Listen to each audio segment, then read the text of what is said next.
Então vamos lá. O terceiro item dessa paraxá é cuidado com falsos profetas e com os idólatras. Está em Deuteronômio 13, do 1 ao 18, tá bom? Então Deuteronômio 13, do 1 ao 18. Vamos lá, vamos voltar para a paraxá, tá? Então Deuteronômio 13, do 1 até o 18, tá? A gente não dá tempo da gente ler, mas temos que ter cuidado o quê? Com os falsos profetas e com os idólatras. Então, a gente vê que, por exemplo, existem pessoas que não vivem uma vida de santidade, de buscar o Criador, e fazem cultos de visões, de revelações, visão disso, revelação daquilo, né? O pessoal antigamente até brincava, né? Que tinha um desenho antigo, né?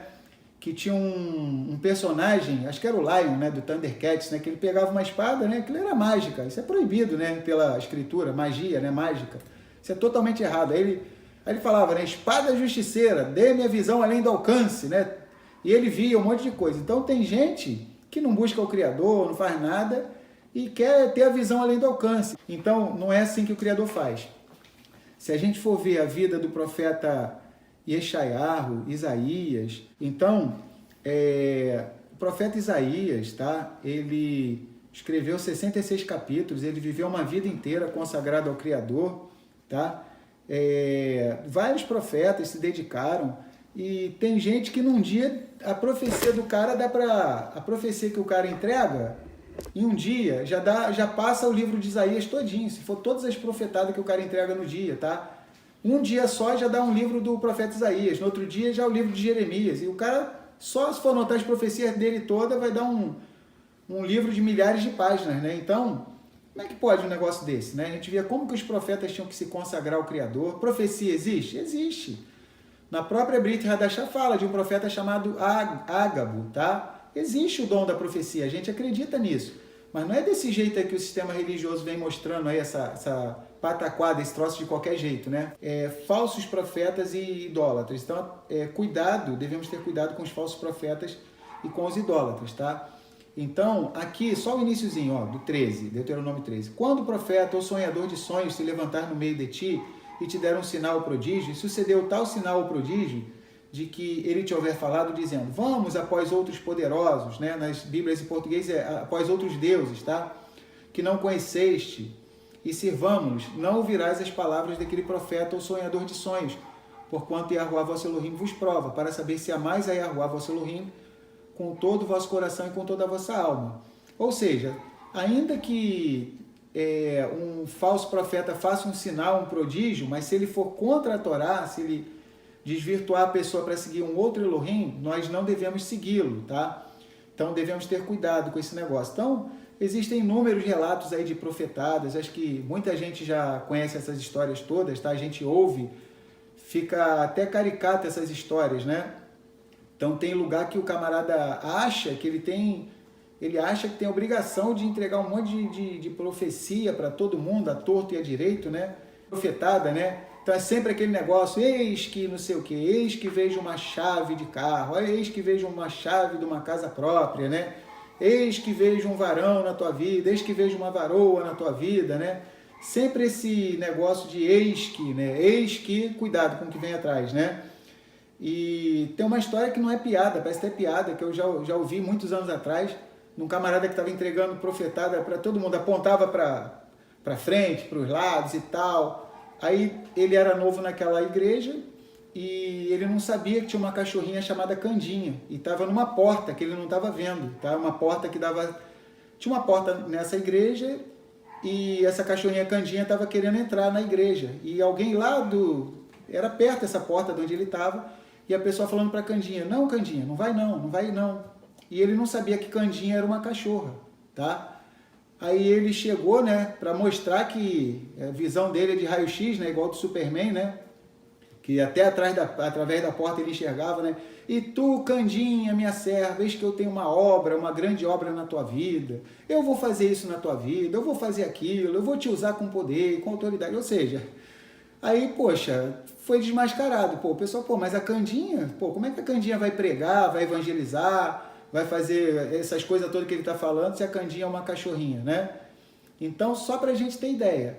Então, a gente tem que fugir desse negócio de falsos profetas, falsas profecias, tá? Porque uma coisa interessante, no avodá israelita, que a gente percebe, isso é uma característica da casa de Judá. Judá é o quê? É razão. Judá é pé no chão. Então, o que acontece? O cristianismo, em sua maioria, não todos, tá? Existem algumas denominações que são até mais sérias, a gente sabe disso, tá?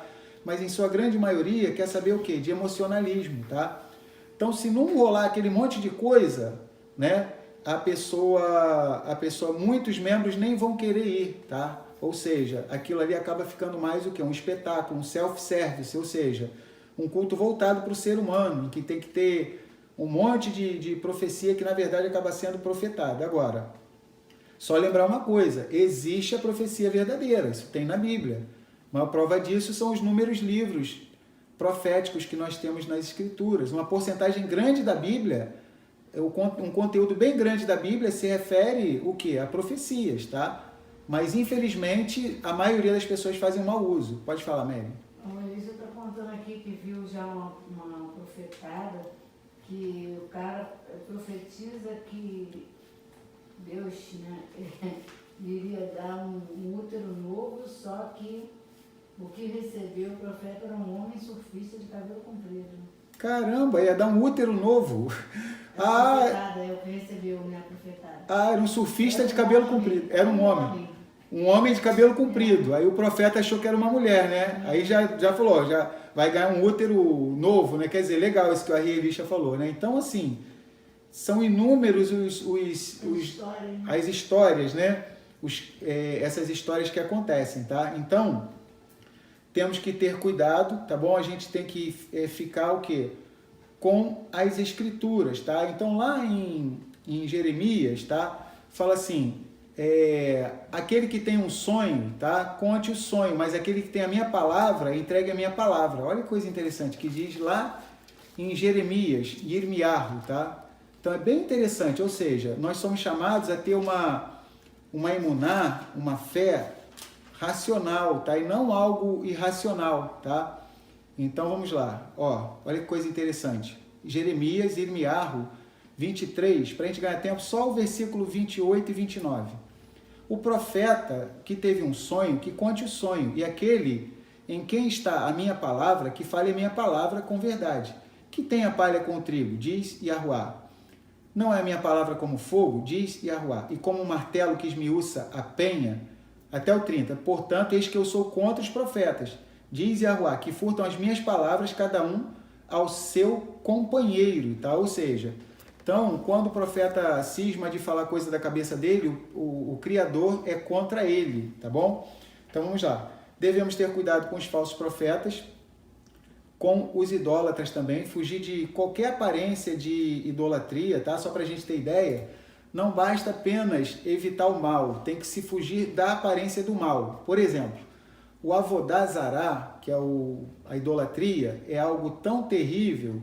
Nosso povo de Israel já sofreu tanto por causa de avodá zará, de idolatria, que hoje a gente procura se blindar. Por exemplo, não apenas devemos evitar adorar falsos deuses, mas devemos até fugir da aparência do mal. Por exemplo, se nós passarmos em frente a um lugar idólatra, tá? Tem lugares aí, tudo que a cidade tem, né? A gente sabe que infelizmente, né? Você está passando numa rua, tem um lugar ali que é de uma religião que não adora o Criador, né? Que adora os falsos poderosos ali, os falsos deuses. Então, o que acontece? Você passou ali em frente, o cadastro do teu sapato desamarrou, do seu tênis, tá? Você não vai se abaixar ali, se inclinar em frente àquele lugar idólatra, tá? Para você amarrar o cadastro do teu sapato. Você vai mais um pouquinho, vai levantando o pé um pouquinho, passa daquele pedaço, aí você se inclina, amarra o cadastro do teu sapato, do seu tênis. Por quê? Porque vai que alguém passe ali e vê cada um de nós que serve ao Criador se inclinando em frente a um lugar idólatra, tá? Então, a gente também nem deve olhar muito para o lugar. Né? Isso que a Mary falou muito show. A gente tem esse hábito. Se a gente vai passar em algum lugar que é idólatra, a gente fala Baruch Dayan Haemet, bendito seja o juiz da verdade, tá? E a gente nem olha, vai passar um lugar idólatra. Eu estou num carro, qualquer coisa, é do lado direito, nem olha, todo mundo olha em frente, tá? Mas se por acaso olhar, tá? Ou se quiser também fala Baruch Dayan Haemet, bendito seja o juiz da verdade. Ou seja, para não dar energia para essas coisas, tá? Então vamos lá. Então não apenas devemos evitar a idolatria, mas até mesmo a aparência da idolatria. Então Paulo fala isso em 1 Tessalonicenses capítulo 5, né?